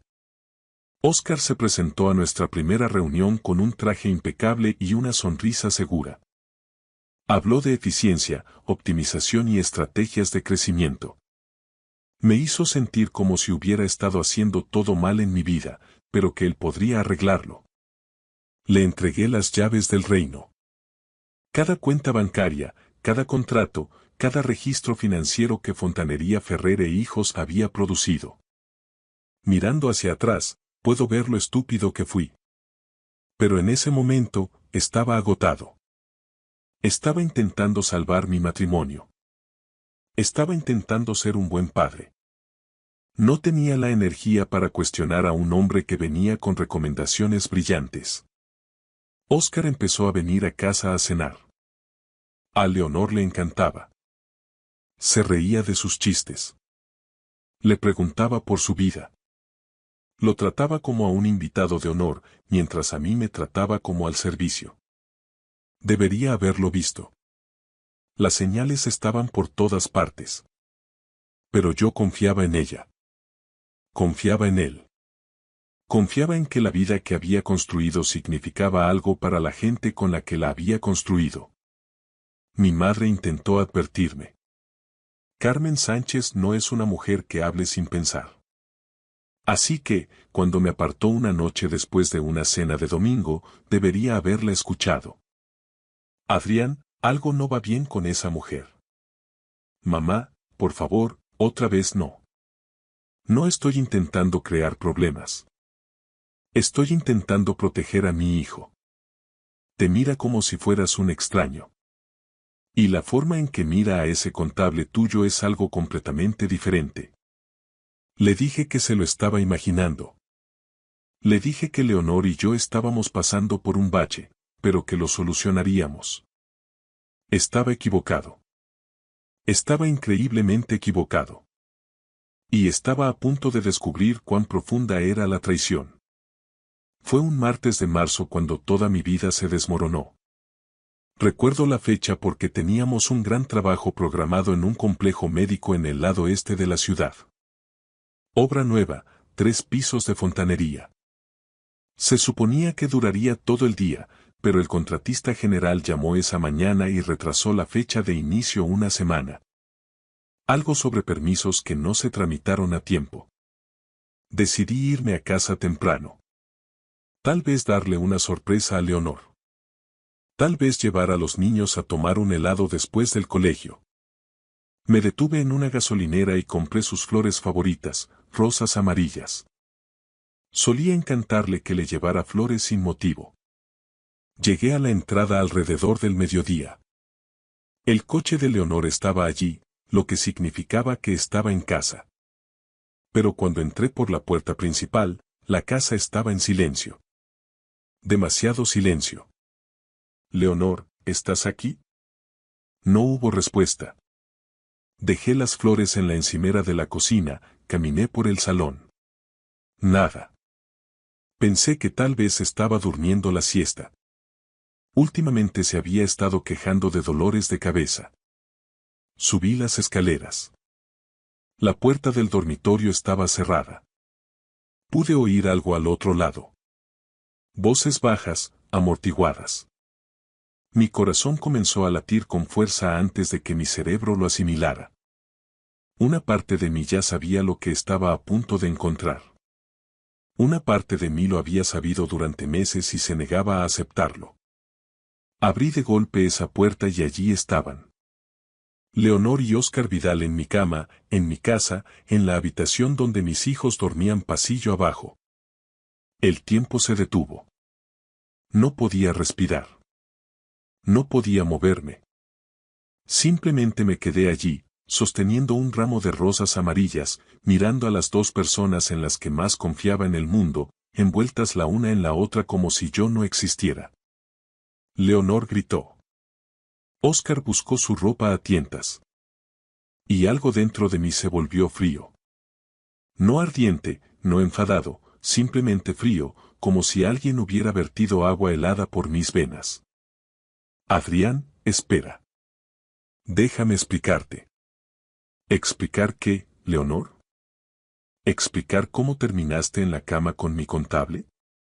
¿Explicar cuánto tiempo ha estado sucediendo esto a mis espaldas?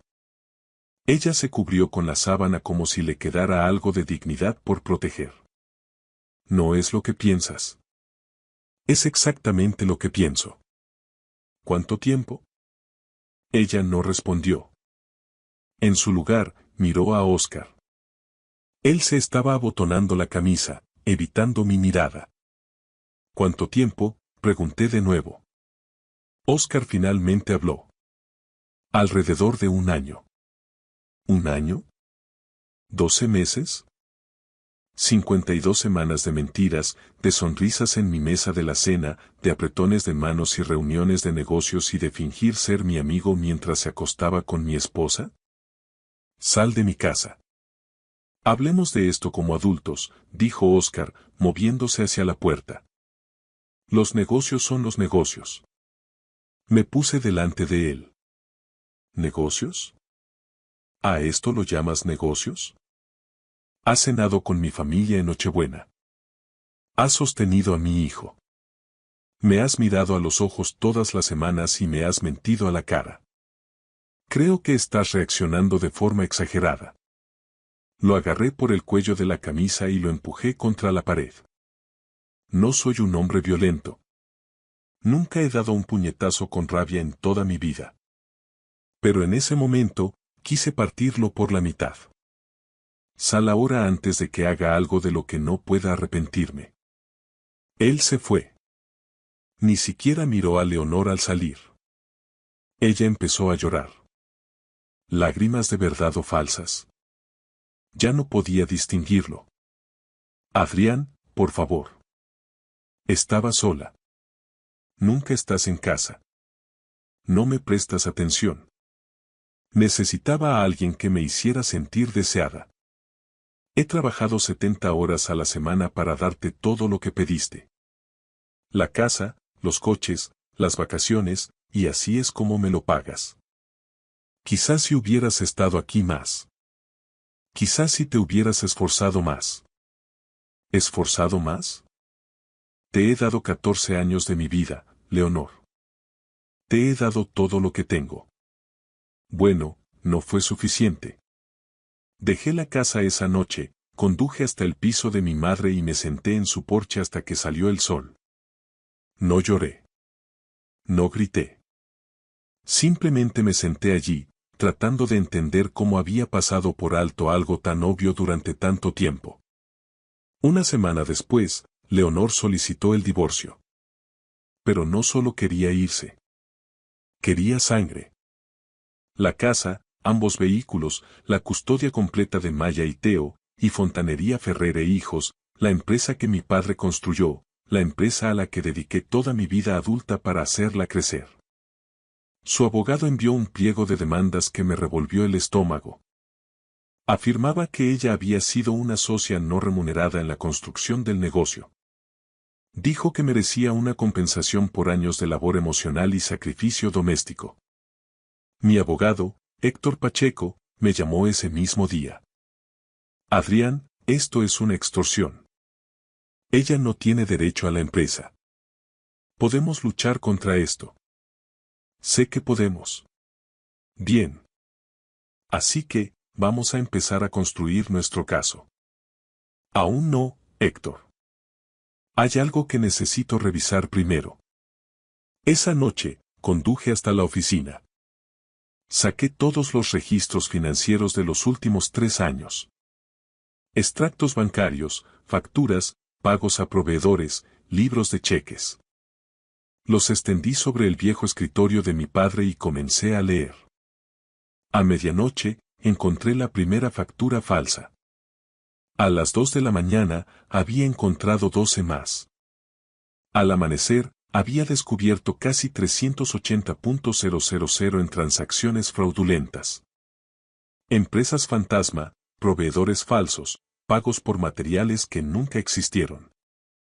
Y en la mitad de esos cheques, justo allí en tinta negra, estaba la firma de mi esposa.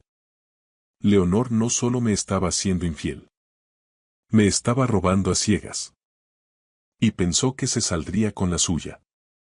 Me senté en la cocina de mi madre a la mañana siguiente con la carpeta extendida delante de mí. 3 años de robo, casi 380.000, facturas falsas, empresas pantalla y la firma de mi esposa cheque tras cheque tras cheque. Mi primer instinto fue confrontarla, arrojarle estos documentos a la cara y verla retorcerse, llamar a la policía y hacer que la arrestaran en el acto. Pero luego me detuve. Leonor era lista. No sabia, sino lista. Había pasado años planeando esto. Si la alertaba ahora, encontraría la manera de cubrir sus huellas. Culparía a Oscar. Destruiría pruebas. Distorsionaría la historia hasta parecer la víctima. Necesitaba un enfoque diferente. Llamé a mi hermano Borja esa tarde. Vino después de su turno, todavía oliendo a humo de un incendio de vivienda en el que había trabajado esa mañana. Le entregué una cerveza y deslicé la carpeta por la mesa. ¿Qué es esto? La prueba de que mi mujer y mi contable me han estado robando durante 3 años. Borja abrió la carpeta. No es un hombre que muestre emociones fácilmente. 30 años de correr a edificios en llamas te enseñan a mantener la compostura.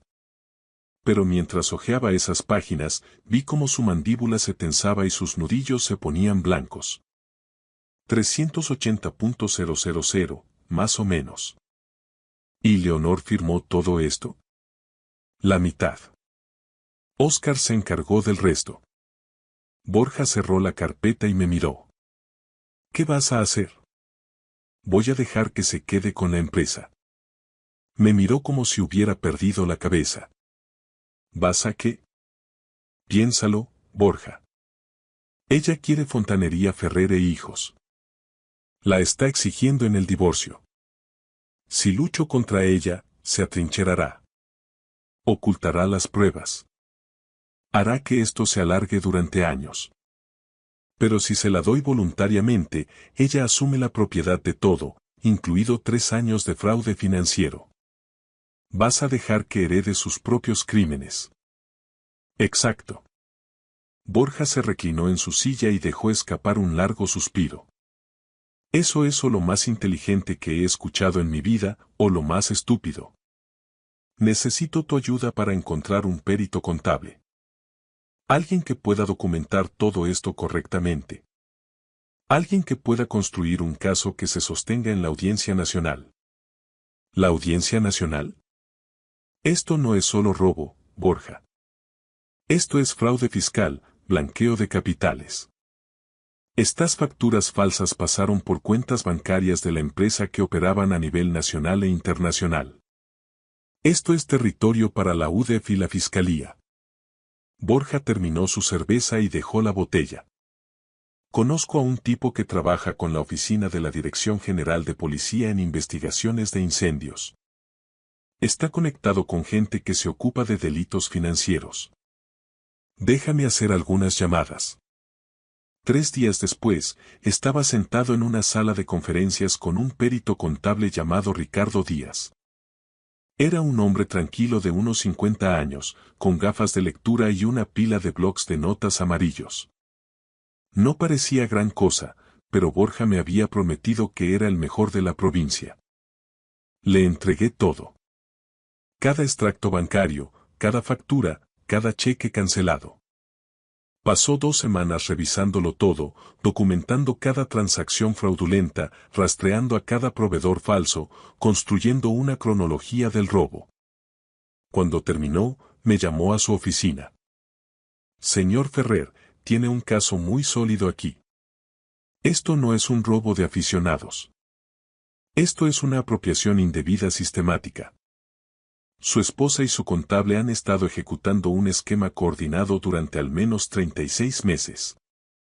¿Cuáles son mis opciones?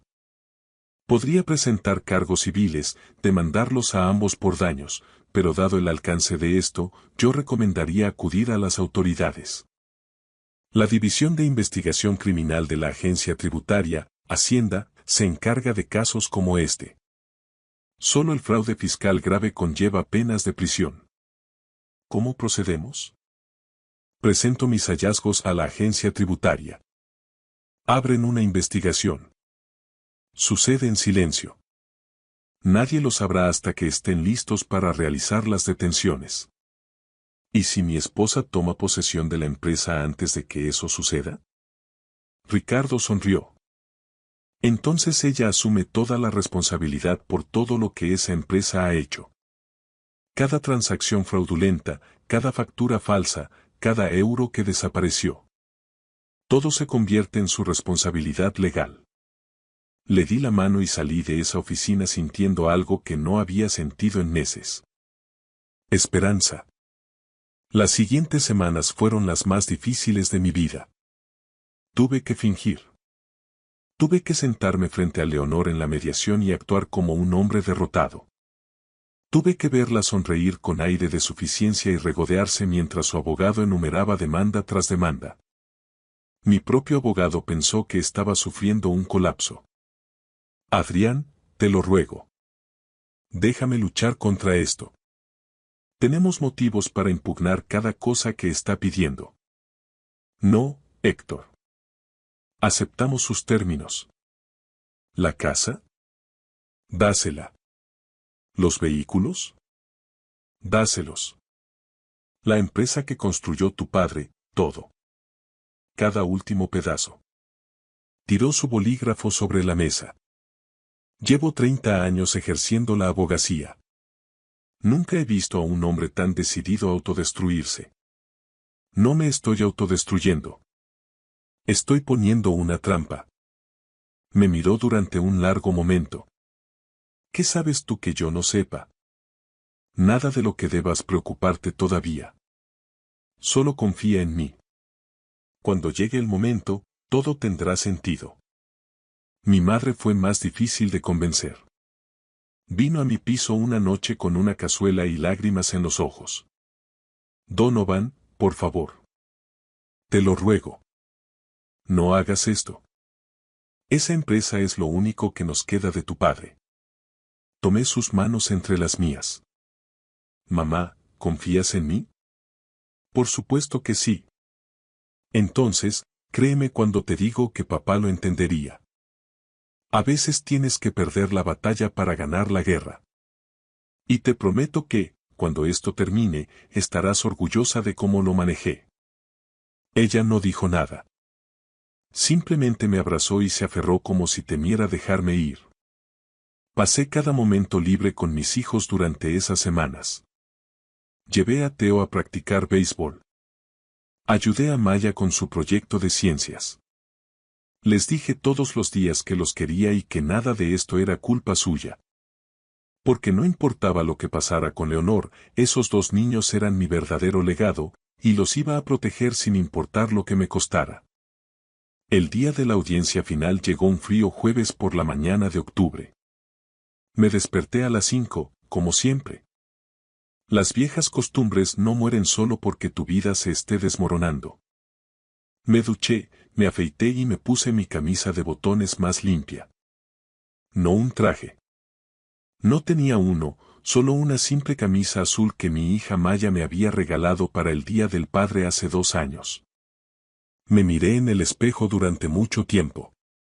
Parecía cansado, mayor de 40 años, pero debajo del agotamiento había algo más, algo firme, algo tranquilo.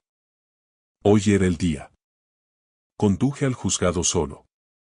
Mi hermano se ofreció a venir, pero le dije que se quedara en casa. Mi madre quería estar allí, pero le pedí que esperara junto al teléfono. Esto era algo que tenía que hacer yo solo. La sala era más pequeña de lo que esperaba. Paneles de madera, luces fluorescentes, una bandera de España colgando lánguidamente en la esquina. Olía a papel viejo y café rancio. Leonor ya estaba allí cuando entré. Estaba sentada en la mesa del demandante con su abogado, un hombre astuto llamado Santi Luján, que cobraba 350 por hora y parecía disfrutar destrozando a los hombres en los tribunales. Leonor estaba guapísima. Siempre lo estaba cuando quería algo. Su pelo estaba perfecto. Su maquillaje impecable. Llevaba una chaqueta de blazer de color crema que probablemente costó más que la letra de mi furgoneta. Me sonrió cuando me vio. Esa sonrisa fría y triunfante que había llegado a conocer tan bien. Asentí con la cabeza y tomé asiento junto a Héctor. Parecía un hombre asistiendo al funeral de su mejor amigo. Última oportunidad, Adrián. Todavía puedo oponerme a estos términos. Aún puedo luchar. No, Héctor. Nos ceñimos al plan. ¿Qué plan? Le estás entregando todo. Confía en mí. Entró la jueza. Una mujer mayor llamada Jueza García, con canas y ojos penetrantes. Había visto miles de divorcios. El nuestro era solo otro expediente en su escritorio. Revisó los términos del acuerdo en voz alta. La vivienda en la calle del Arce, 412, transferida a Leonor Ríos. La Ford F-150 de 2021 y la Honda Pilot de 2022 transferidas a Leonor Ríos. La plena propiedad de Fontanería Ferrer e Hijos, incluidos todos los activos, contratos, equipos y cuentas financieras, transferida a Leonor Ríos. Todos los activos y pasivos. Esas palabras quedaron suspendidas en el aire como humo. Señor Ferrer, ¿entiende y acepta estos términos? Sí, señoría. ¿Y está celebrando este acuerdo voluntariamente, sin coacción? Sí, señoría. Héctor se movió a mi lado. Podía sentir su frustración irradiando como calor. La jueza deslizó los documentos por su estrado. Muy bien. Por favor, firme donde se indica. Me levanté, caminé hacia el estrado, tomé el bolígrafo. Leonor me observaba con júbilo apenas disimulado. Pensó que había ganado. Pensó que me había roto tan completamente que ni siquiera tenía fuerzas para luchar. Firmé mi nombre en cada página. Mano firme, firma clara, sin dudar. Cuando terminé, me giré y miré a Leonor por última vez. Ella ya estaba susurrando a su abogado, probablemente planeando cómo gastar el dinero que creía que iba a recibir. Volví a mi asiento. Héctor no me miraba. La jueza García estaba a punto de cerrar el procedimiento cuando se abrieron las puertas de la sala. Entraron 2 hombres. Trajes oscuros, rostros serios, placas de la Policía Nacional visibles en sus cinturones. Uno de ellos llevaba un sobre de papel manila. Toda la sala se quedó en silencio. El primer agente caminó directamente hacia Santi Luján, el abogado de Leonor. Le entregó el sobre sin decir una palabra. Santi lo abrió. Vi cómo su rostro cambiaba. La confianza se escurrió de él como agua de una tubería rota. Su piel se puso pálida.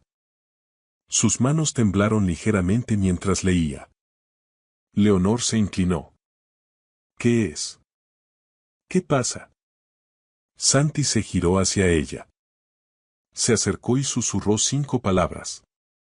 Óscar Vidal ha sido detenido. Por un momento, Leonor no reaccionó.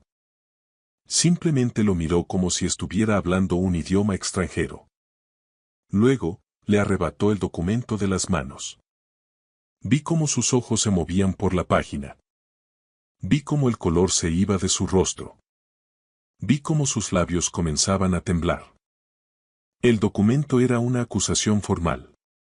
Fraude fiscal, apropiación indebida, blanqueo de capitales, conspiración para cometer delitos financieros. 2 nombres figuraban como acusados. Óscar Vidal y Leonor Ríos. Leonor se levantó tan rápido que su silla cayó hacia atrás. No, esto no es correcto. Esto es un error. La jueza García golpeó su mazo. Señora Ríos, por favor, compórtese. Usted no lo entiende. Yo no hice nada. Todo fue Óscar. Él manejaba el dinero. Yo solo firmé lo que me dijo que firmara. El agente de la UDEF se adelantó. Señora, tiene derecho a guardar silencio. Cualquier cosa que diga puede y será usada en su contra en un tribunal de justicia. Leonor se giró hacia mí. Su compostura perfecta se hizo añicos. El rímel se corría por sus mejillas. Su voz salió como un grito. Tú hiciste esto. Tú me tendiste una trampa. Lo sabías. No dije ni una palabra. Simplemente me quedé sentado, con las manos cruzadas sobre la mesa, y la miré. Me diste la empresa porque sabías que estaba envenenada. Me dejaste tomarla para que yo asumiera la culpa. Planeaste todo esto. La jueza García volvió a golpear su mazo. Orden. Quiero orden en esta sala. Pero Leonor no escuchaba. Se abalanzó hacia mí. El alguacil la sujetó antes de que diera 3 pasos. Te destruiré, Adrián. Juro por Dios que te destruiré por esto. Me levanté lentamente, me abotoné la chaqueta y la miré directamente a los ojos. Ya lo intentaste, Leonor. Lo has estado intentando durante 3 años. Pero aquí está la cosa sobre construir una vida sobre mentiras. Con el tiempo, la base se agrieta y todo se viene abajo. El alguacil la escoltó fuera de la sala. Ella seguía gritando mi nombre cuando las puertas se cerraron detrás de ella. Héctor se sentó a mi lado en un silencio atónito. Finalmente, habló. Lo sabías todo este tiempo. Lo sabías. Lo sabía. ¿Por qué no me lo dijiste? Porque necesitaba que fuera real, Héctor. Necesitaba que ella creyera que había ganado. Necesitaba que tomara posesión de esa empresa con su propia firma en la línea de puntos, porque en el momento en que lo hizo, se hizo legalmente responsable de cada crimen cometido bajo su nombre. Héctor exhaló y sacudió la cabeza. En 30 años de práctica legal, nunca he visto algo así. Le estreché la mano y salí del juzgado. El sol brillaba afuera. Era la primera vez en semanas que me daba cuenta. Han pasado 6 meses desde ese día en la sala del juzgado. Óscar Vidal se declaró culpable de 12 cargos de fraude fiscal y apropiación indebida. Actualmente está cumpliendo condena en un centro penitenciario federal en Asturias. Su licencia como economista, que aparentemente tenía de una carrera anterior, fue revocada. Su reputación está destruida. El hombre que se sentó en mi mesa a cenar y sonrió mientras robaba a mi familia pasará el próximo año y medio mirando paredes de hormigón. El caso de Leonor tardó más en resolverse. Contrató a 3 abogados diferentes, tratando de combatir los cargos. Afirmó que fue manipulada. Afirmó que no entendía lo que estaba firmando. Afirmó que Oscar la había coaccionado a participar. Nada funcionó. La evidencia pericial contable fue abrumadora. Sus firmas estaban en los cheques. Su dirección de correo electrónico estaba vinculada a las empresas fantasma. Sus huellas dactilares estaban por todo el fraude. Al final, aceptó un acuerdo de conformidad. 3 años de libertad vigilada, 200 horas de servicio comunitario y la restitución total de los fondos robados, lo que significó liquidar todo lo que tanto había luchado por quitarme. La casa fue embargada porque no pudo hacer frente a la hipoteca. Los coches fueron recuperados. Fontanería Ferrer e Hijos fue disuelta, sus contratos cancelados y su equipo vendido en subasta. Ella lo perdió todo. No porque yo se lo quitara, sino porque se lo quitó ella misma. Mentiría si dijera que no sentí satisfacción al ver cómo todo se desmoronaba.